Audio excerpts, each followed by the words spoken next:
مرحبا بكم أيها المستمعين الأعزاء مرة أخرى في الجزء الثاني من هذا الدرس لا بويسونس إلكتريك. بالنسبة للجزء الأول فغتلقاو في أسفل الفيديو. طبيعة الحال اللي ما شافش الجزء الأول فخصو ضروري يرجع ليه باش يقدر يتبع معنا هذا الدرس. Donc on commence cette partie, la deuxième partie de cette leçon. Alors donc dans la première partie on a parlé de la notion de la puissance électrique, on a parlé des caractéristiques nominales et l'importance de ces caractéristiques. Et dans cette partie, on va commencer par la puissance électrique consommée par un appareil électrique. Et on va commencer par dans le courant continu. Ensuite, on va faire dans le courant alternatif.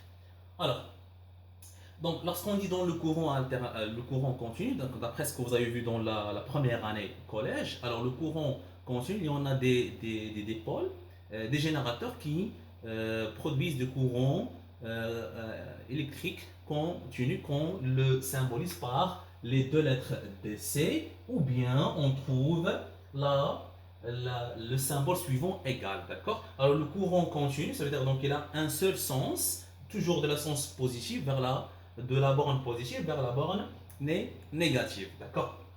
Alors, donc dans cette expérience, alors qu'est-ce qu'on a? Alors on va travailler avec deux lampes qu'on va l'introduire dans le circuit suivant qui comporte un générateur produisant un courant continu et un ampèremètre qui mesure l'intensité du courant qui circule dans le circuit et un voltmètre que vous avez ici qui mesure la tension entre les bornes de la lampe qu'on va utiliser. Bon, alors la première lampe qu'on a ici, alors on a les indications suivantes. Le 6 volts et 3 watts. Bon, alors quelle est la signification des indications suivantes? Et ça, c'est parmi les questions que vous pouvez avoir dans les exercices. Parfois, il vous donne un appareil électrique qui contient des indications. Il vous demande quelle est la signification de ces indications. Par exemple, alors qu'est-ce que vous allez dire? Alors, 6 volts.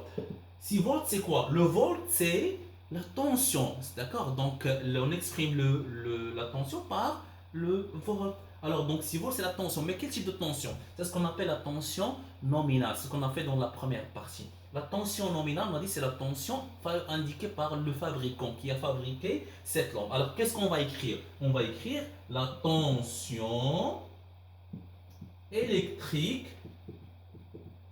et on doit ajouter le mot nominal. C'est très important, la tension électrique nominale. 3 watts. Alors, watt, c'est l'unité de quoi? L'unité de la puissance. Alors, on dit, c'est la puissance, toujours électrique, et on doit ajouter le mot nominal. D'accord? La puissance électrique nominale. C'est très important d'ajouter le mot nominal, car ce sont des caractéristiques nominales. On a vu l'importance de ces caractéristiques. Alors, donc, dans le premier cas, on va introduire la lampe L1, d'accord? Et on va faire le mesure que vous avez dans le tableau suivant. Ensuite, on va introduire la lampe L2. Alors, qu'est-ce qu'on a? Donc, ce sont les résultats de cette expérience.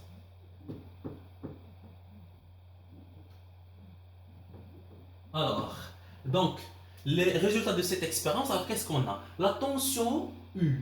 Donc, ici, c'est la tension qui est 6 volts. Regardez ici, alors le générateur qu'on a utilisé, c'est un générateur, alors donc produisant un courant continu qui a une tension égale à 6 volts. Et dans ce cas, la question qui se pose, est-ce que cette lampe va fonctionner normalement ou bien non?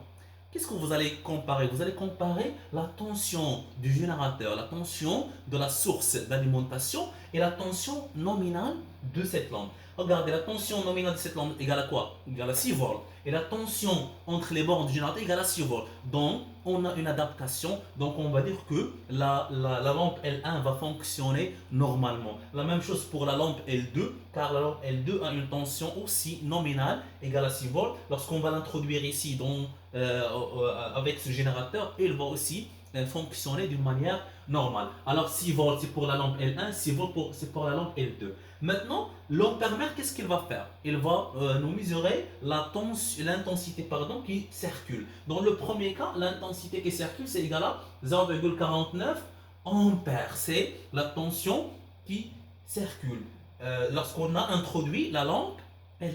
Et lorsqu'on va introduire la lampe L2, l'ampèremètre va indiquer une autre valeur, c'est égal à 0,35 ampères, tout simplement, car on a une différence entre la puissance qu'on a ici. Alors, comment on appelle cette puissance? On appelle la puissance nominale. Alors, la puissance nominale de la lampe L1, c'est égal à quoi? Égal à 3 watts. Et de la lampe L2, c'est 2,4 watts.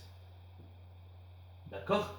Bon, alors, donc ça c'est pour la puissance nominale, d'accord? Donc c'est la puissance indiquée, d'accord? Donc trouvée, bien indiquée par le fabricant qu'on trouve toujours sur l'appareil. Maintenant on va calculer le produit entre la tension et l'intensité pour chercher est-ce qu'on a une relation entre le produit U et I et la puissance nominale indiquée sur chaque appareil. Alors, quel est le produit U fois I? On va faire 6 multiplié par 0,4049. Alors, donc, on va trouver quelle valeur? On va trouver 2,94. D'accord? La même chose pour la lampe L2. On va faire 0,35 U 6 volts multiplié par 0,35. Alors, on va trouver 2,1. D'accord? Alors, donc ça c'est quoi? Ça c'est en volts, ampères. Alors, volt fois ampère. Volt fois en ampère. Bon, alors ici, que peut-on remarquer? Alors, qu'est-ce qu'on remarque? On remarque que ce produit U fois U est égal à presque égal à la puissance nominale. Alors, 2,94, c'est presque égal à la puissance nominale. La même chose pour la lampe L2, 2,1. Donc, elle est presque égale à la puissance nominale qui est égale à 2,4. Donc, quelle est la relation entre le produit U fois U et la puissance nominale? Donc, c'est que en général, la puissance consommée par un appareil égale à la tension entre les bornes de cet appareil multipliée par l'intensité qui traverse cet appareil. Donc, c'est ça la relation qu'on a dans cette leçon. C'est que la puissance P égale à quoi? Égale à la tension, regardez, la tension entre les bornes d'un appareil multipliée par l'intensité qui traverse cet appareil. Et on exprime donc la relation par la formule suivante, mathématique. Donc, P égale à U fois U, tel que P, c'est toujours en watts, alors que U, c'est toujours en ampères, en volts, et I est toujours en ampères. D'accord? Il faut faire attention, si on a le 1000 ampères, pour avoir l'ampère, on doit multiplier par, diviser par 1000. D'accord? Alors, si vous avez d'accord, donc une valeur en 1000 ampères, on doit la diviser par 1000 pour avoir l'ampère. Il faut faire attention concernant l'intensité parfois. Alors, donc vous allez trouver l'intensité dans les exercices en 1000 ampères. Très bien. Alors, donc P égale à U fois U. Parfois, il vous demande de calculer l'intensité I ou bien la tension U. Alors, vous pouvez tout simplement utiliser la méthode suivante qu'on utilise toujours. Vous avez ici la puissance U fois I. Alors, qu'est-ce qu'on cherche? Si on cherche la puissance P, c'est U fois I. Si on cherche la tension U, d'accord? Donc, on cache, ça donne P divisé par I. Et si on cherche l'intensité I, alors je cache l'intensité, ça donne quoi? P divisé par U. D'accord? Alors, très bien. Bon, alors ça c'est le plus important concernant donc, la puissance consommée par un appareil électrique dans le courant continu. Maintenant, on va faire dans le courant alternatif et on va voir est-ce que cette relation reste toujours valable ou non. Bon, alors dans le courant alternatif, d'accord, donc un petit rappel concernant le courant alternatif, c'est ce que vous avez vu l'année dernière. Alors, donc, ce que vous avez vu l'année dernière, c'est le courant alternatif sinusoïdal. Alors, le courant alternatif sinusoïdal, il est caractérisé par la courbe suivante qu'on l'observe à travers l'oscilloscope. D'accord? Alors, donc, lorsqu'on a l'oscillogramme, toujours la valeur de l'axe du temps, qui est l'axe horizontal, jusqu'à le sommet, d'accord, de cette courbe, ça s'appelle UM. Et UM, c'est quoi? C'est la tension, ce qu'on appelle la tension maximale. La tension maximale qui est toujours en vol, d'accord? Alors, donc, en plus la tension maximale, on a une autre tension qui s'appelle la tension efficace. D'accord? Bon, la tension maximale est mesurée par l'oscilloscope. Et la tension efficace est mesurée par le voltmètre. D'accord? Quelle est la relation entre ces deux, entre la tension maximale et la tension efficace? La relation est la suivante. C'est que la tension maximale UM égale 1,41 fois la tension UE. C'est la tension efficace. D'accord? Bon, alors pour vous, on ne va pas travailler avec cette relation. Ça, c'est juste un petit rappel, d'accord, car on va utiliser ces mots, ces termes de la tension efficace dans cette partie. Aussi pour l'intensité. Alors, on a l'intensité maximale IM, d'accord, égale à 1,41 fois l'intensité efficace. L'intensité maximale et l'intensité efficace. Alors, l'intensité maximale est mesurée par l'oscilloscope et l'intensité efficace est mesurée par un ampère-mètre. Très bien, d'accord. Donc ça c'est juste un petit rappel pour, donc pour ne pas avoir ce problème concernant le courant alternatif. D'accord. Alors maintenant, qu'est-ce qu'on a dit? La relation de la puissance électrique consommée par les appareils. Est-ce que cette relation reste valable ou non? Alors, cette relation dans le courant alternatif. Alors, dans le courant alternatif, à la maison, on travaille avec un courant qui est alternatif. On ne travaille pas avec le courant continu. D'accord?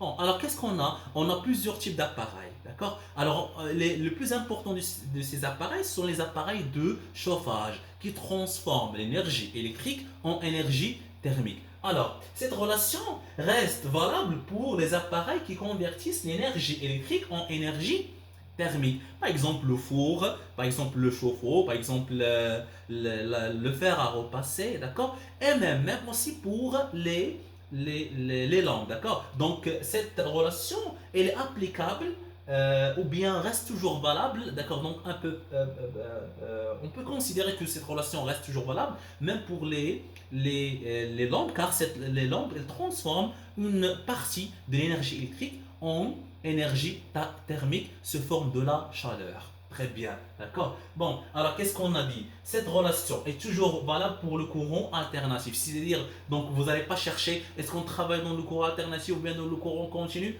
Tout simplement, lorsque vous demandez de donner la relation de la puissance électrique, soit dans le courant alternatif ou bien dans le courant continu, toujours cette relation P égale U fois I. Juste, il faut faire attention concernant la U. Alors, c'est quoi U?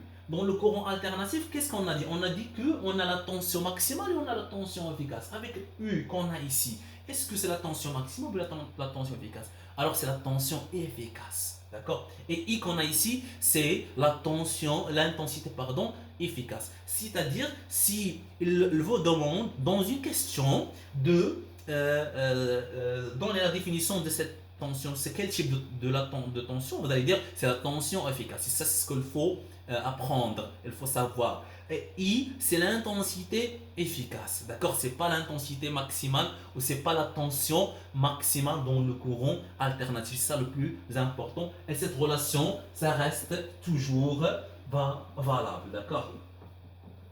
Très bien, je vais effacer cette partie rapidement. Alors, qu'est-ce qu'on a dit? Alors, la relation P égale à U fois I. Alors, parfois, on doit indiquer, d'accord? On doit utiliser la notation UE. Si vous trouvez UE, ça veut dire tout simplement, on parle de quoi? On parle de la tension efficace, d'accord? Alors, UE, c'est la tension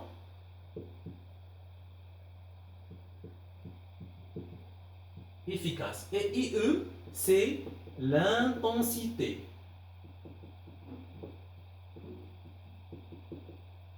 C'est l'intensité efficace. Et toujours ça, c'est P reste toujours, c'est la puissance. D'accord? Alors là c'est en volts, ça c'est en ampères. Et P, c'est toujours la puissance. La puissance. D'accord? Donc toujours en watts. La puissance en On, d'accord. Alors, donc, vous pouvez écrire P égale à UE fois IE, et même vous pouvez écrire U fois I, ça reste toujours la même chose. Très bien. Bon, alors maintenant, qu'est-ce qu'on a dit? Alors, dans le courant, cette relation reste valable pour les appareils qui convertissent l'énergie. Alors, pourquoi ces appareils convertissent l'énergie électrique en énergie thermique? Qu'est-ce qu'elle contient? D'accord, donc, alors elle contient, des conducteurs ohmiques, ça veut dire qu'elle contient des résistances. Alors, ces résistances, qu'est-ce qu'elles font? Elles transforment l'énergie électrique en énergie thermique sous forme de la chaleur. Ça veut dire que donc ces appareils alors obéissent à la loi qu'on appelle la loi d'Ohm. Donc à travers cette relation, on peut avoir donc on peut tirer une autre relation quand on va utiliser donc la loi d'Ohm. C'est-à-dire, alors on a la relation P égale à U, on peut travailler avec la relation P égale à U fois I. Ça c'est la relation numéro un, d'accord? Et puisque on parle des appareils de chauffage, ça veut dire qu'elle contient des résistances, alors donc qu'est-ce qu'on peut dire? D'après la loi d'Ohm, regardez, la loi d'Ohm, comme on a fait la dernière fois. Alors qu'est-ce qu'on a dit? La loi d'Ohm, rappelez-moi, alors U égale à quoi? Égale à R fois I. Très bien. Ça, c'est la relation numéro 2. D'accord? Donc, alors, on remplace. On remplace 1, pardon, 2 dans la formule numéro 1. C'est-à-dire, regardez, qu'est-ce qu'on va faire? Alors, on va remplacer la tension U qu'on a ici par la formule de la loi d'Ohm, c'est-à-dire R fois I. Alors, donc, substituons la formule de dans 1 en trouvant que P égale à. Alors, U, c'est quoi? U égale à R fois I. Alors, cette U qu'on a ici, la tension qu'on a ici, c'est tout simplement c'est R fois I multiplié par I. Donc, P égale à quoi? Égale à R. I fois I, ça donne I au carré. D'accord? Très bien. Alors, P égale à R fois I au carré. Alors, cette relation est utilisée pour les appareils de chauffage. D'accord? Et, d'accord, donc, même pour les lampes. D'accord? Donc, qu'est-ce qu'on a dit? Car les lampes aussi, alors, donc, convertissent une partie de l'énergie électrique en énergie thermique. Alors, R, c'est en ohm. Oui, I, c'est quoi? C'est en ampère. Puisque vous avez ici au carré, on peut dire c'est en ampère au carré. Très bien. Alors, donc, c'est la relation. Donc, la relation la plus importante, c'est P égale à U fois I. Alors, vous pouvez arriver à cette relation. On peut tout simplement remplacer la relation de la loi d'Ohm dans la relation numéro 1. Très bien. Alors, donc, ça, c'est donc concernant cette partie de la puissance électrique consommée dans le courant alternatif. Alors, donc, vous pouvez même, si vous voulez chercher donc la résistance électrique R, alors R, c'est quoi R? D'après, d'accord, donc P égale à R fois I. Alors, eh bien, je peux utiliser toujours P R fois I au carré. D'accord? Alors, qu'est-ce qu'on cherche? D'accord? Vous voulez chercher par exemple quoi? Vous voulez chercher R. Qu'est-ce que vous allez faire? R, c'est quoi? R, c'est P, d'accord? Divisé par I au carré. Très bien. On cherche I. Alors, I au carré, c'est quoi? C'est P divisé par R. Très bien. Alors, si vous voulez chercher I, qu'est-ce qu'on va faire? On va faire la racine carrée. Alors, ça donne quoi? Ça donne I égale à la racine carrée de P divisé par R. Tout simplement. Alors, vous allez faire la racine carrée ici, la racine carrée ici. Alors, I égale à la racine carrée de P divisé par R. Alors, donc, ça c'est pour si vous trouvez par exemple une question pardon, donc, un peu compliquée. D'accord, donc vous pouvez trouver la relation issue donc, suivante. Tout simplement, alors I au carré c'est quoi? C'est P divisé par 1. Alors donc, pour se débarrasser de le carré, on va faire la racine carrée tout simplement pour avoir la relation I égale à la racine carrée de P divisé par R. D'accord. Alors, on peut même travailler avec une autre relation. Alors donc je vais le faire ici.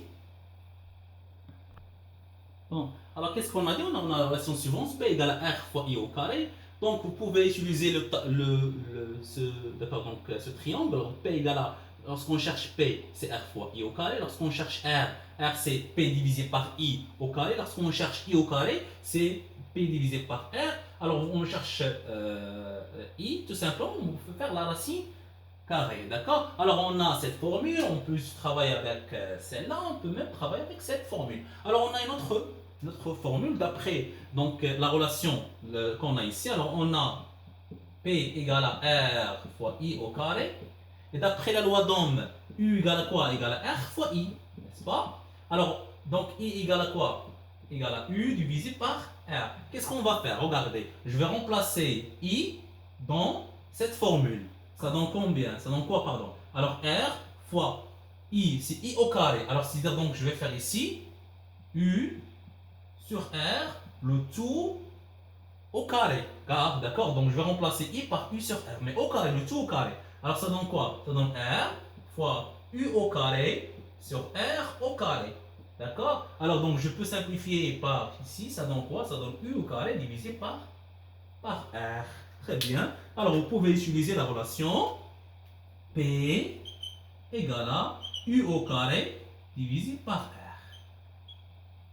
Très bien, d'accord. Alors vous avez cette relation, vous avez celle-là, vous avez celle-là. Donc le plus important, c'est la relation P égale à U fois U. Et à travers cette relation, vous pouvez trouver P égale à R fois I au carré. Et à travers P égale à R fois I au carré, vous pouvez travailler avec les relations suivantes. Ça dépend des données, ça dépend des questions, ça dépend des exercices. Très bien. Alors on passe à la dernière partie. C'est concernant la puissance totale et la puissance maximale. Et quelle est la différence entre ces deux. Et c'est une partie très très importante. D'accord, donc on trouve toujours dans l'examen régional. Bon, alors la puissance consommée par une installation. Alors à la maison, ou bien dans une usine, dans une installation domestique, alors on a plusieurs appareils qui peuvent fonctionner en même temps. D'accord? Par exemple, à la maison, alors donc on a la télévision qui fonctionne, par exemple les lampes, on a 4 3 5 lampes qui fonctionnent, on a par exemple la machine à laver, on a plusieurs appareils. D'accord? Alors quelle est la puissance totale? Alors la puissance totale, tout simplement, c'est la puissance de tous les appareils qui fonctionnent, c'est la somme de la puissance de tous les appareils qui fonctionnent en même temps. Par exemple, la puissance totale P, T, désolé. Alors la puissance totale P, T, alors c'est quoi? C'est la puissance, par exemple, de la télévision, plus la puissance de la machine à laver, plus si vous avez par exemple 5 lampes, d'accord, qu'ils ont la même puissance nominale, alors donc il faut multiplier 5 fois, d'accord, donc la puissance de cette lampe. Par exemple, vous avez la lampe qui a une puissance égale à par exemple 20 watts. Alors vous allez faire, puisque on a 5 lampes qui fonctionnent en même temps, on doit faire 5 fois 20, d'accord? Ça c'est P3 plus les autres qui fonctionnent en même temps. C'est ce qu'on appelle la puissance totale, tout simplement. D'accord? Alors je pense que ça c'est simple et c'est clair. Alors maintenant, la puissance, la partie c'est puissance, la puissance maximale. D'accord? La puissance maximale. Très bien. Alors, la puissance maximale, c'est quoi? Donc, à la maison, alors on a une intensité qui s'appelle l'intensité maximale, qu'on ne doit pas la dépasser. C'est l'intensité écrite sur le disjoncteur. D'accord? Alors, donc, cette intensité, par exemple, à la maison, on a 15 ampères, on a 20 ampères, on a 30 ampères. C'est-à-dire, on ne peut pas dépasser cette intensité maximale. Et si on dépasse cette intensité maximale, on risque d'avoir un incendie, d'accord? Donc, un problème à la maison. Et donc à la maison on a toujours le disjoncteur, pardon, alors qui s'ouvre automatiquement lorsqu'on a plusieurs appareils qui fonctionnent en même temps, ce qu'on dit en arabe bien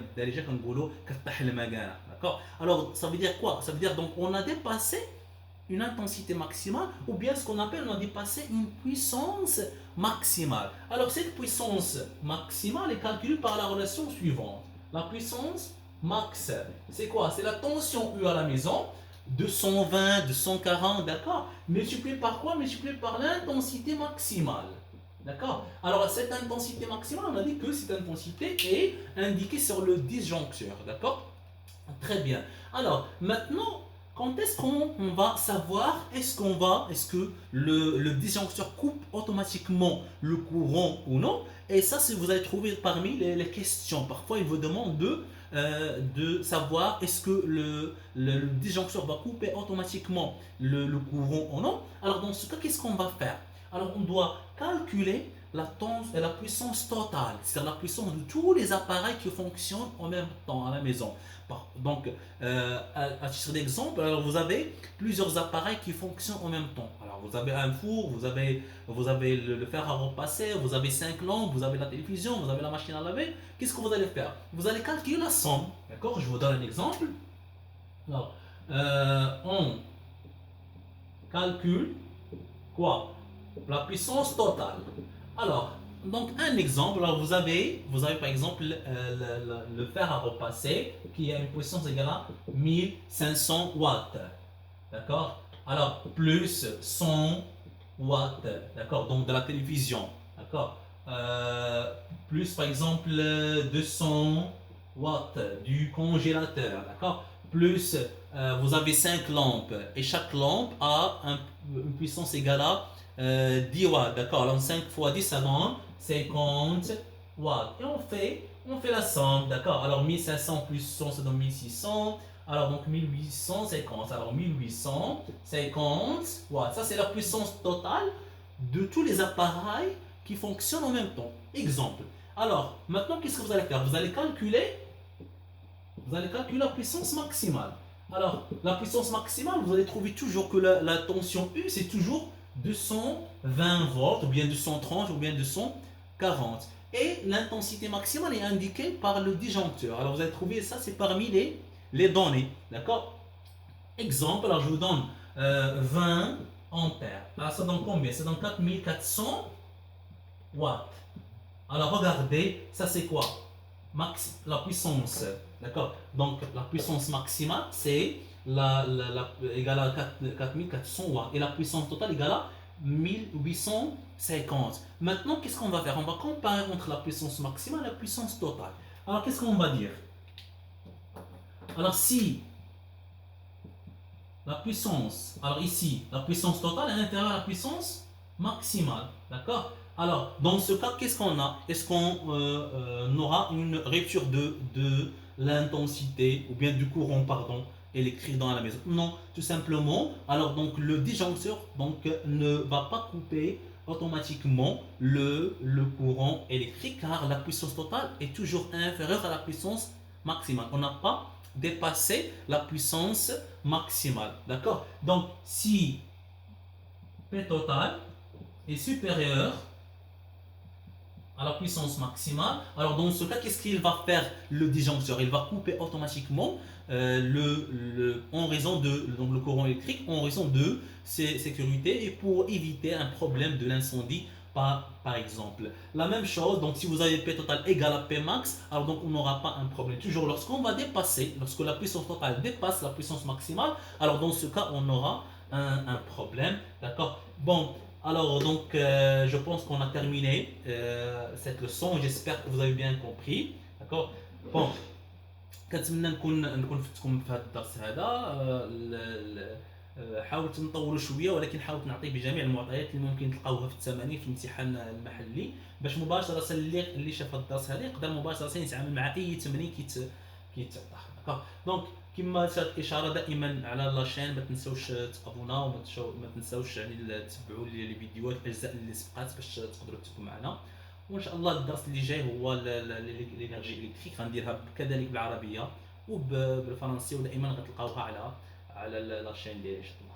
دونك يلا رمضان مبارك سعيد. السلام عليكم ورحمه الله.